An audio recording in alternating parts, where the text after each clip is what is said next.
आज की इस वीडियो में हम बात करेंगे डार्क साइकोलॉजी की। बहुत सारे लोग हैं जो मेरे व्यूअर हैं, जो कि लाइव में कभी कभी आती हूँ, तो वो मुझसे पूछते हैं कि डार्क साइकोलॉजी आखिर होती क्या है। तो अगर आप भी जानना चाहते हैं कि लोग रिलेशनशिप में डार्क साइकोलॉजी का इस्तेमाल किस तरह से करते हैं, क्या आपके साथ डार्क साइकोलॉजी का इस्तेमाल हो रहा है, अगर ये जानने की इच्छा है तो वीडियो में लास्ट तक जरूर बने रहें।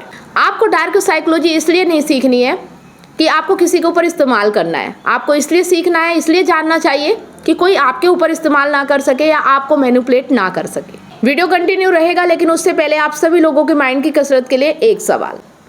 हिमालय में है मेरा बास, बनता हूँ मैं तेरा निवास, फर्नीचर के भी काम आता, जो नष्ट करे वो पछताता। जवाब जरूर दीजिएगा। सही जवाब देने वालों के नाम में हर संडे सुबह 8 बजे फेसबुक पेज और यूट्यूब पर लाइव अनाउंस करती हो, तो लाइव जुड़ना बिल्कुल भी ना भूले। अगर आप हमारे कॉन्टेस्ट में भाग लेते हैं, मंथ के विनर बनते हैं, तो आपको हमारी तरफ से एक शानदार गिफ्ट दिया जाए। Number 1, gas lighting. Gas lighting एक ऐसी मैनिपुलेटिंग टिप्स है जहाँ की सामने वाला आपके दिमाग में आपकी ही मेमोरी से छेड़छाड़ करते हैं।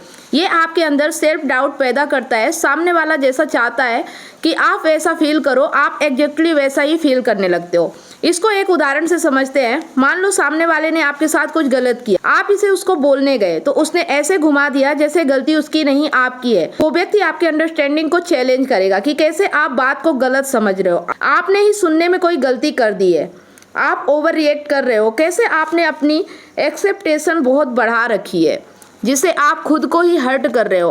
आज तक उन्होंने आपके साथ जो गलत किया, गलती उनकी नहीं आपकी ही थी, क्योंकि आपने चीजों को गलत समझ लिया। ऐसे लोगों से आपको बच के रहना चाहिए, क्योंकि ऐसी बातें करने वाले लोग आपको अपने आसपास ज्यादा मिलेंगे। Number 2, fair mongering. लोगों में डर फैलाकर अपना काम निकलवाना बहुत ही डार्क साइकोलॉजिकल ट्रिक है। ये हिटलर के टाइम से चली आ रही है। जैसे उसने मीडिया और प्रोपोगेंडा का यूज करके जूस को जर्मनी का सबसे बड़ा खतरा बना दिया था और लोगों के बीच जूस का डर फैला दिया और लोगों को अपने बस में कर लिया था। वो जैसा बोलता गया, लोग वैसा मानते गए। ये चीज आज भी बहुत कॉमन है। एक रिलेशनशिप में लोग सामने वाले पर डर बनाकर रखते हैं कि वो उन्हें छोड़ देंगे। जहाँ लोग आपको डरा कर कोई काम करवाना चाह रहे हो, तो समझ जाओ वो डर झूठ है और वो बस आपका फायदा उठा रहे हैं। Number 3, love bombing. इस ट्रिक को सबसे ज्यादा रोमांटिक रिलेशनशिप में यूज करते हैं। यहाँ एक व्यक्ति स्टार्टिंग में इतना ज्यादा प्यार दिखाता है कि वो अपनी बातों से, एक्शन से, गिफ्ट और सरप्राइजेस से सामने वाले पर लव बॉम्बिंग करता है। इतना ज्यादा अफेक्शन शो करता है कि सामने वाला भी उससे प्यार करने लगता है। और जब उसे समझ आता है कि सामने वाला उसे प्यार करने लगा है, अब वो पूरी तरह से उसके कंट्रोल में है, तब लव बॉम्बिंग को कम कर देता है, जिससे कि सामने वाला उसी चीज के लिए तरसने लगता है कि ये पहले जैसा अफेक्शन शो क्यों नहीं कर रहा है। उसके अंदर एक सेंस ऑफ रिजेक्शन आने लगता है और वह उस मैनिपुलेटर की अनएथिकल बातें मानने लगता है और उस मैनिपुलेशन का शिकार बन जाता है। इसीलिए जब भी कोई स्टार्टिंग में आपके साथ बहुत ही ज्यादा स्वीट हो, तो समझ जाओ दाल में कुछ काला है। Number 4, social proofing. Influence the psychology of perfusion book में रॉबर्ट कियोसाकी जी बताते हैं कि जब हम कंफ्यूज होते हैं, तब हम अपने आसपास के लोगों, फ्रेंड सर्कल को देखकर डिसाइड करने लगते हैं कि क्या करना चाहिए। सोशल प्रूफ एक बहुत ही कॉमन साइकोलॉजी है, जहां जब अपने आसपास के लोगों को सेम चीजें करते हुए देखते हैं, तो आप भी ऑटोमेटिकली उन चीजों की ओर जाने लगते हो। इस चीज को जो डार्क बनाती है वह है कि कई बार लोग एक फेक सोशल प्रूफ बनाने की कोशिश करते हैं। जैसे एक इंसान आपको इतना अच्छा नहीं लग रहा, लेकिन आपके आसपास आपकी फैमिली एंड फ्रेंड बोल रहे होते हैं कि ये बहुत अच्छा है।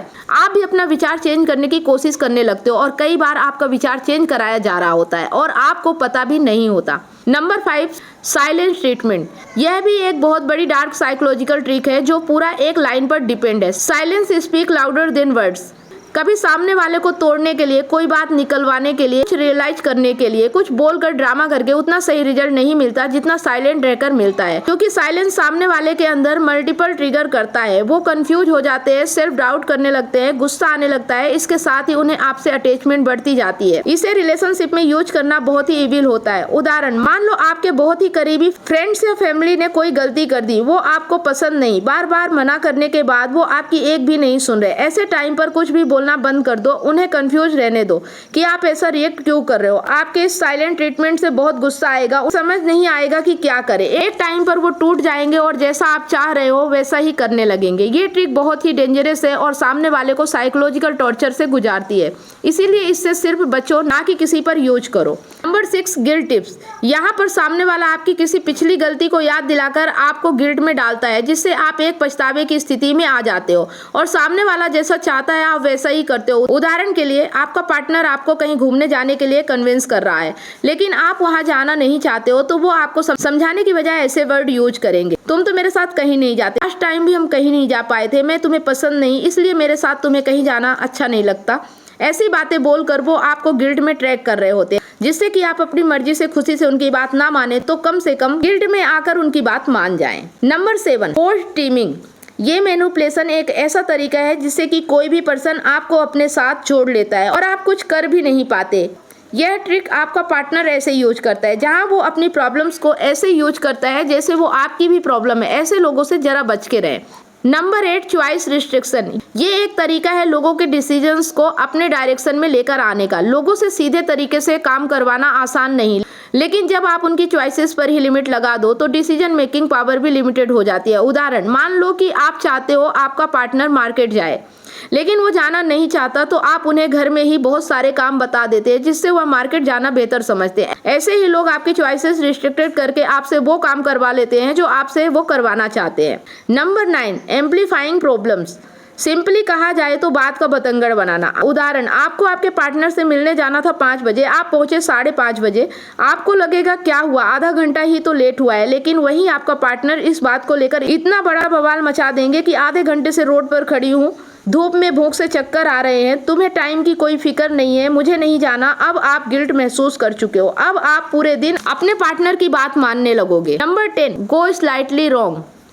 लोग आपसे बातें छुपाते हैं, कुछ ना बोल के या बातों को इधर उधर घुमाकर, पर जब उन्हें उस बात से अलग कुछ कहा जाए तब उनके अंदर आपको करेक्ट करने की एक नेचुरल इच्छा होने लगती है। Number 11, self अवेस्टमेंट। मैनिपुलेटर को जो चाहिए उसे पाने के लिए कभी कभी वो सेल्फ अवेस्टमेंट का यूज करता है, यानी खुद को नीचा दिखाने लगता है। ज्यादातर टाइम इसका यूज किया जाता है लोगों का ट्रस्ट जीतने के लिए, माफी मांगने के लिए या फिर रिलेशनशिप को स्ट्रॉन्ग करने के लिए। जब हम खुद की इंसल्ट करते हैं, किसी और के सामने खुद को नीचा दिखाते हैं, तो वो अपने आप सुपीरियर फील करते हैं, जो उन्हें अच्छा फील कराता है। उदाहरण, आपका पार्टनर आपसे नाराज है, आपकी किसी बात को वो मान नहीं रहे, यहाँ सेल्फ अवेस्टमेंट काम आएगा। मैं बहुत बुरा हूँ, पता नहीं मैंने कैसे ये गलती कर दी है, मैं कितना भी कोशिश कर लूँ हमेशा चीजें बिगाड़ देता हूँ। 2-4 ऐसी लाइन मैनिपुलेशन के लिए काफी होती है। फीमेल्स भी इस चीज का यूज करके काफी हल्का फील करती है। अगर आप इमोशनल इंटेलिजेंट बनना चाहते हैं, रिश्तों को अच्छे तरीके से समझना चाहते हैं, एक्स्ट्रा मैरिटल अफेयर के बारे में जानना चाहते हो और उसका समाधान भी चाहते हैं, तो आप इन ई बुक्स को परचेस जरूर करें। ई बुक्स को परचेस करने के लिए दिए गए नंबर पे कांटेक्ट करें। अगर आप काउंसलिंग चाहते हैं, 1-to-1 कॉल पे बात करना चाहते हैं, समस्या का समाधान चाहते हैं, तो भी आप इसी दिए गए नंबर पे कांटेक्ट करके अपना अपॉइंटमेंट बुक करा सकते हैं। अगर आप मुझसे लाइव जुड़कर अपनी समस्या का समाधान चाहते हैं, तो मंडे, वेडनेसडे और सैटरडे शाम 8 बजे मैं फेसबुक पेज और यूट्यूब पर लाइव आती हूँ, तो आप मुझसे लाइव जुड़कर भी अपनी समस्या का समाधान पा सकते हैं। यहाँ स्क्रीन पर फेसबुक आईडी और यूट्यूब चैनल शो हो रहा है, आप उसे फॉलो और सब्सक्राइब जरूर कर ले। लास्ट में अगर वीडियो पसंद आया तो उसे दिल से लाइक करें, कमेंट और शेयर ज्यादा से ज्यादा करें, क्योंकि आपका एक शेयर किसी की लाइफ में बहुत बड़ा परिवर्तन ला सकता है। साथ में बेल आइकन प्रेस करना बिल्कुल भी ना भूले, ताकि जो भी वीडियो मैं पोस्ट करूं उसका नोटिफिकेशन आपको सबसे पहले मिले और आपसे कोई भी वीडियो मिस ना हो। इसके साथ ही अगर मेरे वीडियो आपको बहुत ही अच्छे लगते हैं तो फेसबुक पर स्टार देके और यूट्यूब पर सुपर थैंक्स देकर हमें सपोर्ट जरूर करें। धन्यवाद।